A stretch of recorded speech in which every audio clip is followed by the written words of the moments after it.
আমাদের সরকার প্রধান, উনি পরিবেশের প্রতি আন্তরিক, প্রতিনিয়ত আমাকে গাইড দিচ্ছেন।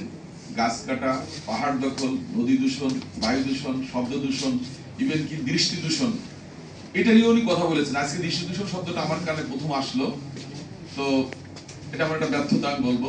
কিন্তু মাননীয় প্রধানমন্ত্রী একদিন আসতেছেন, আসার সময় দেখেন যে ওনার একটা বিরাট বলে যে আমার একটা লাইভ মানে পিকচার দেওয়া হয়েছে ওখানে। এটা হচ্ছে এই ইয়ের সামনে, যে আমাদের সার্ফ ফোয়ারা, যেটা আমাদের মানে জাস্ট সামনে না, এখানে এই যে হাইকোর্টের সামনে যে ফোয়ারাটা, কদম ফোয়ারা, সরি সার্ফ ফোয়ারা, কদম ফোয়ারা, ওর সামনে একটা বিশাল ছবি।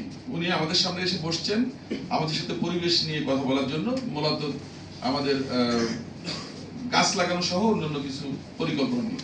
তো বলছেন, আমি দেখে আসলাম, এটা খুবই খারাপ লাগলো। আমি আপনি এখনই বলে দেন, তাহলে তো এটা চলে যাবে। একটা সাথে সাথে উনি বলে দিলেন যে এই ছবিটা এখনই নামান, এবং সাথে সাথে প্রজ্ঞাপন দেন যে আমার ছবি দিয়ে আমি কোথাও গেলে যেন এই ধরনের কিছু না করা হয়।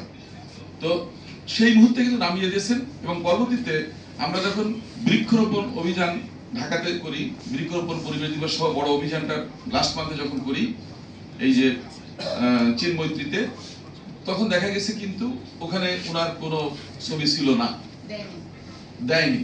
এই প্রথমবারের মতো মনে হয় একজন প্রধানমন্ত্রীর ছবি ছাড়া এরকম একটা মানে চমৎকার একটা প্রোগ্রাম করা হয়েছে। তো এটা কিন্তু আমরা জাস্ট একটা ক্যাজুয়াল আলোচনা হয়েছে, সেখান থেকে বুদ্ধিটা আসছে। উনি সাথে সাথে একটা প্রজ্ঞাপন করে দিয়েছেন যে মাননীয় প্রধানমন্ত্রীর ছবি কোথাও দেওয়া যাবে না।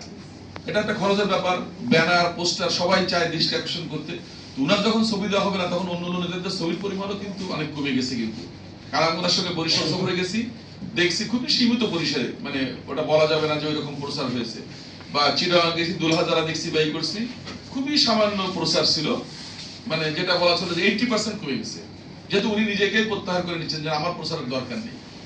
তো এটা হচ্ছে, আমি মনে করি যে আমরা ততক্ষণ, আপনারা যদি এইভাবে যদি কাজ করেন, তাহলে অবশ্যই একটা রেজাল্ট আসবে। কিন্তু যেমন একটা আইডিয়া দিলেন এখন, যে আমাদের ঢাকা শহরের বিদ্যুতের সংকট মারাত্মক বেশি হচ্ছে, গ্রাম অঞ্চলে তো আরো বেশি হচ্ছে। তো এখানে যদি রাত 12টার পর আমরা যদি বিলবোর্ড গুলোকে বন্ধ করতে বাধ্য করে দিই, তাহলে অনেক কিন্তু বিদ্যুৎ সাশ্রয় হবে। পাশাপাশি আমাদের দৃষ্টি দূষণ যেটা, সেটাও কিন্তু অনেকটা আমরা নিয়ন্ত্রণ করতে পারছি। এবং প্রাণ প্রকৃতিও ওই সময় একটা নীরবতা পাবে, মানে একটা রেস্ট পাবে, প্রকৃতিটা রেস্ট পাবে। মানে সারাদিন তো আমাদেরকে সার্ভিস দিচ্ছে, সেই সময়টা সে অ্যাটলিস্ট একটা বিশ্রাম নিতে পারবে।